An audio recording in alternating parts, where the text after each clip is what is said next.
Now, I'm delighted to welcome the former police sergeant and former police sergeant and current writer Harry Tangye, and we'll catch up shortly with Just Stop Oil's Emma Brown. First of all, Harry Tangye, thank you so much for joining us. What do you make of the more robust approach from the police in the last day or two? Well, hello, Mark. Yeah, they've basically been looking at the law that's been happening, stated cases, the way the courts are going. I believe they've made 219 arrests since the beginning of November, 150 charged now. So they're getting a feel of what is actually accepted by the courts. They can't be interested in what the whole thing is about. They've got to be impartial. And so you have to ask what the alternative is then. Do we just let non-compliant people go? Now, if you actually dragged someone away, you're more than likely going to cause an injury to them, muscular or even bone, especially when elderly people are being involved maybe, and cause injury. Pain compliance has been around for many, many years. And when I was on public order unit, that's what was taught. And we used it very rarely. It was basically to get someone to let go of something when we were able to do so, when it was legally necessary and all other options had failed. So the alternative to this is to just let them go. And I think we've got to remember that they are going to be putting anyone who is having pain compliance put on them, and they've got an audience, will be putting a show up. I think we can be pretty sure about that. Well, Harry Tangye, great to have your thoughts on that as a retired cop. Let's now welcome Just Stop Oil's Emma Brown. Emma, great to have you on the show as well. I've just received this email from Ian, Mark at gbnews.com. He said, considering the Just Stop Oil cretins were obstructing a paramedic trying to get an emergency with all of the blue lights flashing, I think the police were too gentle with the protester. Do you agree? Well, it's really unfortunate that ambulance was caught up in that disruption. We know that what we do is disruptive. The protesters were on the other side of the road from the ambulance, and at that point all of the people had already been in police custody and had been dragged into the central reservation. So we were not blocking the road as such, it was more the police that were blocking the road. And I think we've seen, the police have a responsibility in terms of public order. They shouldn't be bending back people's hands, and that's completely illogical. And they should also be responding in a manner which is obviously as least disruptive to other vehicles as possible. So I wanted to point out that the person in that video, I know him. He's called Alistair Glass.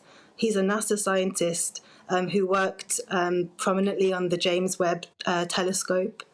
So I would ask, why is a person like that in a position like this?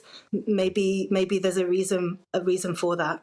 Well, he's a NASA scientist. He's obviously been chucked out of that organisation. I hope he tells us when the shuttle lands, because this is a guy that is obstructing a road in this country. You mentioned that it's unfortunate. I think that's a very strange word. We're talking about a medical emergency here. This is a paramedic that needs to treat someone. It's more than unfortunate. And none of this would have happened without Just Stop Oil. There comes a time when it's not like we have the perfect solutions. Like for ordinary people, there's a limited amount of things that you can do to make your voice heard. And walking down a road, I'm sorry, Harry, but that is one of the oldest means of protest that we have ever had in a democratic country. So it should be acceptable to walk down a road. And usually we do work with organisations to, we do try and get off the road if there is a blue light, and we've been doing these kind of protests for a very, very long time, and nobody has been hurt, and that is because we do try our very best. And in terms of those tactics working, though they do work, we've seen in the Netherlands that tactic of blocking I think it's the A12 for a month, and it's worked. Okay, Harry, politicians. That's something that they need to deal with the issue, because you can't arrest your way out of an environmental protest. OK, Emma. Harry Tangye, how far do you think the cops should go?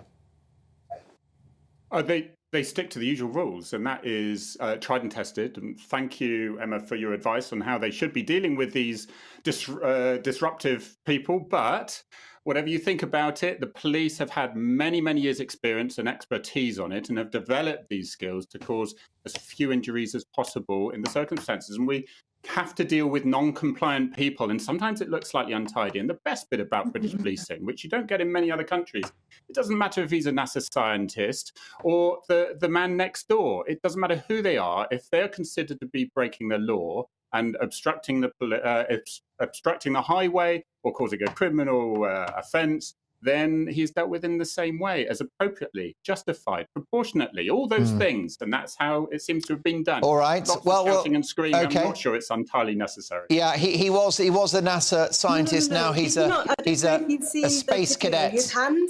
I don't know Emma. if you've seen the video. So his hand was bent back. Like, I can only bend back my hand this far. His hand was bent back. You should do yoga. This far.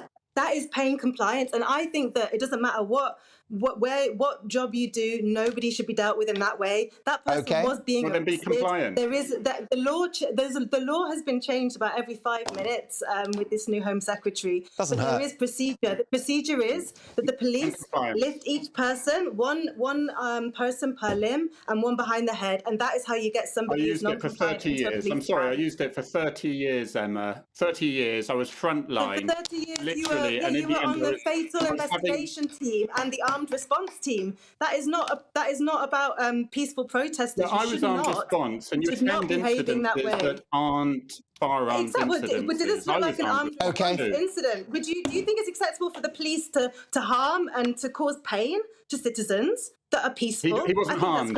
Emma, let Harry briefly. Harry, if you could answer. I think, and that's it. I think the public should be. They should feel happy that. We are the public. They're doing it in the most appropriate and justified properly. And just because the rest is putting back, I'm doing it now, and it's not really hurting, but it does get compliance. But if I shout and scream, it can look a lot worse. It can look a lot worse. Okay. The arm was bent back to here. All right, listen. Painful. You can't put your hand that far back, can you, Harry? There you go. It's been public. Well, okay, folks. With the injuries, time's up. We are librarians. We are NASA scientists. We are street cleaners. We are space cadets. We are the public. Okay, Harry. folks. Emma, listen. Emma, you've had your say. Yes or no, Emma? Is it acceptable if people die as a result of Just Stop Oil's actions? I can't. That is just. Yes or no? You're not. Is it acceptable that millions of people are going to die from these oil licenses? Is it acceptable that business as usual is killing millions of people? All right, folks. We are walking down a road.